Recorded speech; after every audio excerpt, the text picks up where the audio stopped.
दोस्तों, आपकी त्रैमासिक परीक्षा का पूरा जो सिलेबस है उसको ध्यान में रखते हुए आज मैं लेकर आ चुका हूं ऐसा पेपर जिसमें से आपकी कक्षा 9वीं हिंदी त्रैमासिक परीक्षा में क्वेश्चन आपको सभी बच्चों को देखने को मिलेंगे। आप सभी के लिए पीडीएफ अवेलेबल है। इसके लिए आप सभी बच्चे टेलीग्राम को ज़रूर ज्वाइन कर लीजिएगा।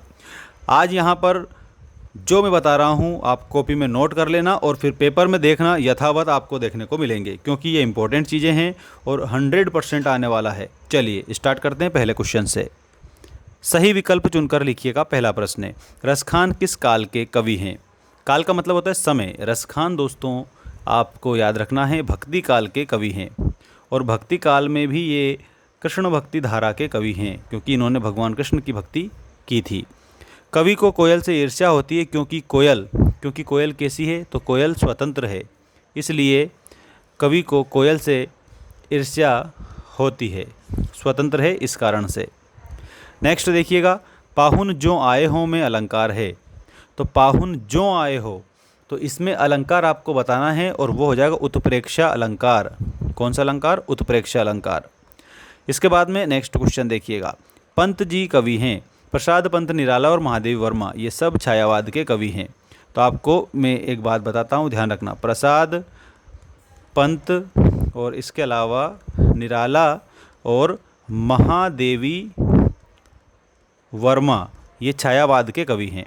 अगला क्वेश्चन है, रामचंद्रिका के रचयिता है। तो केशवदास रामचंद्रिका के रचयिता है। केशवदास वीर रस के कवि हैं और केशवदास जो है दोस्तों ये रीति काल के कवि भी हैं।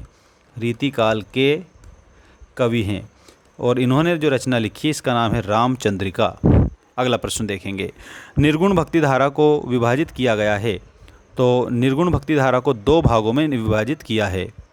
एक तो है आपकी ज्ञानाश्रयी और एक है आपकी प्रेमाश्रयी।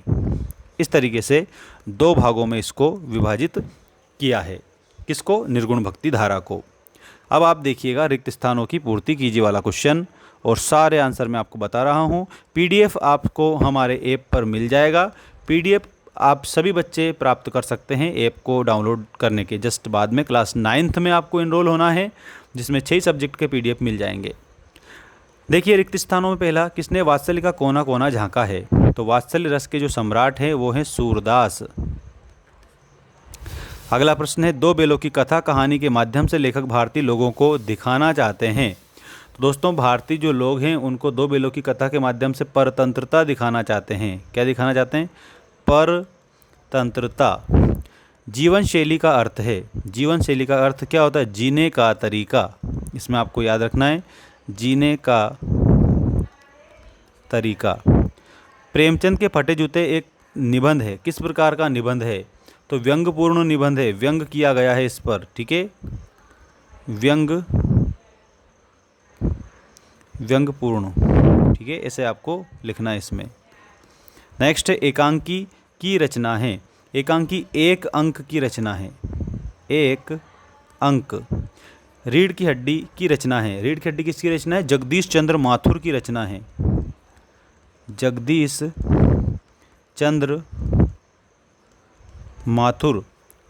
माथुर की रचना है रीढ़ की हड्डी, ठीक है, ये आपको याद रखना है। अब देखेंगे आप सही जोड़ी बनाइए। सही जोड़ी में पंचवटी, पंचनाम वटनाम समाहार, 5 वटों का समूह पंचवटी खंड काव्य है। तो पंचवटी के आगे आपको लिखना है खंड काव्य। अगर पंचवटी में आपसे क्या पूछते हैं? समास पूछते हैं। तो 5 वटों का समूह यानी कि हमारा द्विगु समास, ठीक है। महाकाव्य, तो महाकाव्य के आगे आपको लिखना है कामायनी। कामायनी किसकी रचना है? कामायनी रचना है जयशंकर प्रसाद की। जयशंकर प्रसाद छायावाद के कवि हैं। छायावाद के कवि या जनक, छायावाद के जनक कवि जयशंकर प्रसाद। काव्य की शोभा बढ़ाने वाले तत्व या धर्म को कहते हैं। तो इसमें आपको लिखना है अलंकार कहते हैं। अलंकार। आभूषण, आभूषण का मतलब भी होता है अलंकार। आभूषण के आगे भी आपको लिखना है अलंकार। श्लेष का अर्थ होता है चिपका हुआ। श्लेष के अर्थ के आगे आपको लिखना है चिपका हुआ। और रसात्मकम वाक्यम काव्यम, ये आचार्य विश्वनाथ, इनके आगे आपको क्या लिखना है? आचार्य विश्वनाथ, ये आपको लिखना है। ठीक है, आचार्य विश्वनाथ। सभी बच्चे जल्दी से चैनल को सब्सक्राइब कर लीजिएगा। आप सभी को यहाँ पर इसी तरीके की अपडेट मिलती रहेगी और सभी को डिजिटल नोट्स भी मैं देने वाला हूँ। स्वरूप, अब यहाँ एक वाक्य में उत्तर आ चुके हैं, इम्पोर्टेंट है। राम स्वरूप एवं गोपाल प्रसाद किस जमाने के बुजुर्ग? तो ये प्राचीन जमाने के। हाँ, मैंने बीए पास किया है, कोई चोरी नहीं की। ये कथन किसका है? उमा का है। मेरे संग की औरतें की लेखक लेखिका कौन है? मृदुला गर्ग है। राम स्वरूप अपने बेटों को क्या पढ़ाना चाहते थे? तो बीए पढ़ाना चाहते थे, 2 शब्द पढ़ाना चाहते थे, यानी बीए। पर दादी की बातें सुनकर क्या चोर का हृदय परिवर्तित हो गया? हाँ। अग्नि का पर्यायवाची क्या है? तो आग। अग्नि का पर्यायवाची आग होता है। अब ये सत्य असत्य देखिएगा सभी बच्चे ध्यान से। अध जला शब्द में अध उपसर्ग है, तो इसमें आपको सत्य लिखना है। यथाशक्ति में अव्ययी भाव समास है, बिल्कुल सही है। यथा में कोई परिवर्तन नहीं होता। संस्कृत के ज्यों लिए गए शब्द तद्भव कहलाते हैं। ज्यों के त्यों अगर होते तो वो तत्सम कहलाते, यानी कि असत्य। गले का हार होने का अर्थ है बहुत प्रिय होना, यानी कि सत्य। आशीर्वाद शब्द शुद्ध है। आशीर्वाद शब्द शुद्ध है। आशीर्वाद शब्द शुद्ध है, बताओ। तो इसमें आपको शुद्ध लिखना है, यानी कि सत्य है। नेक्स्ट देखिएगा, समास के 3 भेद होते हैं। ये असत्य है क्योंकि समास के दोस्तों 6 भेद होते हैं। मेंस एजुकेशन ऐप की लिंक मैंने डिस्क्रिप्शन में आप लोगों के लिए डाल दी है।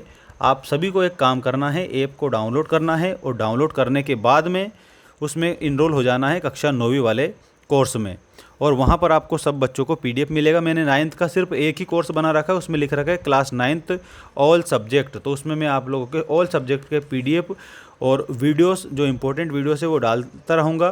तो आप ऐप को ज़रूर डाउनलोड करना। आप सभी बच्चों के लिए जो PDF है वो बिल्कुल फ्री है। मात्र 199 रुपये में आपको सारे वीडियो सॉल्यूशन उसमें दे रखे हैं। बस इसी के पैसे हैं जो वीडियो सॉल्यूशन बनाया है, बाकी PDF फ्री है। तो आप सभी बच्चे ज़रूर डाउनलोड करें, ऐप की लिंक डिस्क्रिप्शन में डाल रखी है।